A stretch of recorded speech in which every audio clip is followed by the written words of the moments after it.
करनाल लोकसभा और सोनीपत लोकसभा के दोनों उम्मीदवारों के नामांकन भरवाए गए हैं। जनता का भरपूर समर्थन भी मिला है, जोश भी दिखा है और मैं मानता हूं कि दोनों सीटों पर एक नया इतिहास जननायक जनता पार्टी रचेगी। और जिस प्रकार से आज दोनों पार्टियों ने यहाँ पर जो समीकरण बनाने का प्रयास किया है, जनता उसको बहुत अच्छी तरह समझ चुकी है और सभी इसी सोच के साथ आगे बढ़ रहे हैं कि भूपेंद्र मलिक को सोनीपत लोकसभा क्षेत्र से अपना सांसद चुना और आने वाले दिनों के अंदर प्रत्येक विधानसभा लेवल पर भी अच्छे रोड शो, जलसे और जनता के समर्थन की मुहिम को और गति से आगे बढ़ाने का काम जननायक जनता पार्टी करेगी। सर, बीजेपी कह रही है कि 400 पार अब की बार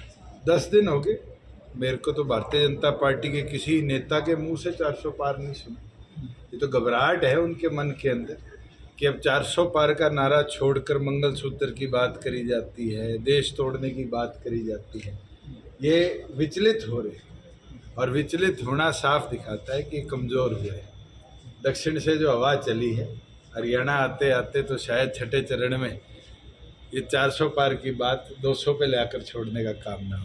आपने दीपेंद्र हुड्डा की हार की गारंटी भविष्यवाणी करी है, आप उस पर मैं तो आज कायम हूँ और जिस तरीके से हमारा उम्मीदवार, हमारा युवा प्रधान रविंद्र सांगवान काम कर रहा है, आज जनता का समर्थन भी मिल रहा है, छत्तीस बिरादरी उसके साथ जुड़ भी रही है और मजबूती के साथ परिणाम जननायक जनता पार्टी आगामी लोकसभा में लड़ेगी। भूपेंद्र मलिक आपके कितने मजबूत उम्मीदवार हैं? बहुत मजबूत है और मलिक खाप का जो समर्थन मिला है और ख़ास तौर पर चाहे वो सफ़ीदो हो, चाहे वो जुलाना हो, चाहे वो जींद हो, बड़ौदा हो, गुहाना हो या आपके कन्नौर, राई और सोनीपत हो, ऐसा कोई विधानसभा क्षेत्र नहीं है। कांग्रेस के उम्मीदवार को तो शायद सफ़ीदों के लोग भी पूरी तौर पर नहीं जानते और वही जो बीजेपी का उम्मीदवार है उसकी जान पहचान अगर मिलेगी तो सोनीपत राई में मिलेगी। तो ऐसा उम्मीदवार जिसकी 9 के 9 हल्कों में जान पहचान हो, जनसत्ता का समर्थन जिसको मिले, वो अपने आप चुनाव के अंदर मजबूत है। वो आप पर लग रहे हैं लगातार भारतीय जनता अगर पार्टी। कोई आपके पास ऐसी चीज है जो फैक्चुअली करेक्ट हो, वो पूछा करो। नहीं जी, एसआईटी हुई थी जिसमें कह रहे हैं कि करोड़ों हुआ है। आप एसआईटी की रिपोर्ट तो पढ़ लो जी, 450 पेज की है। हर रोज एक ही सवाल पूछना और एक ही जवाब मैं 4.5 साल से देता आ रहा हूँ, कोई नई चीज़ नहीं है। और मैं तो बारी बारी बोलता आया हूँ कि जिसने जो इंक्वायरी करानी है करा ली। सर, पूर्व मुख्यमंत्री ने कल कहा कौरव और पांडवों की लड़ाई है, अब की बार भी लोकसभा चुनाव में किस तरह देखते हो? चलो, मैं तो ये बोल सकता हूँ, पांडव 5 थे, हम भी 5 हैं और मजबूती से इस चुनावी मैदान को लड़ेंगे। अब कौरव कौन सा था, बीजेपी वाला था या कांग्रेस वाला था, वो आप जाके पूर्व मुख्यमंत्री से कांग्रेस को बताया। सर, पूर्व मुख्यमंत्री कह रहे हैं कि 10 की 10 लोकसभा सीटें फिर जीत रहे हैं। कह रहे हैं, कहने से कौन सी जीती जाती है, जिताएगी तो जनता है और जनता मत के अधिकार के साथ जिताने का काम करेगी। और आने वाले दिनों में जो 10 की बात कर रहे थे वो तो 75 की भी बात किया करते थे, 40 पे आ गए थे पिछले। सोनीपत में ब्रह्मचारी अब की बार चुनाव लड़ रहे हैं, किस तरह देखते हो?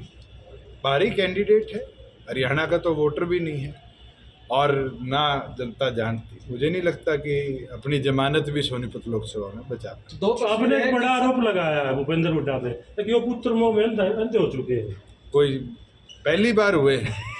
जिस तरीके से करनाल लोकसभा के अंदर आज के दिन बिना कांग्रेस के डिक्लेयर करे विधानसभा का कैंडिडेट कर दिया, सबसे बोधा लोकसभा का कैंडिडेट उतार दिया, ये साफ दिखता है कि करनाल की दोनों सीटें बीजेपी को मदद करने के लिए और रोहतक अपने छोरे को जिताने के लिए उसने कांग्रेस का सत्यानाश कर दिया।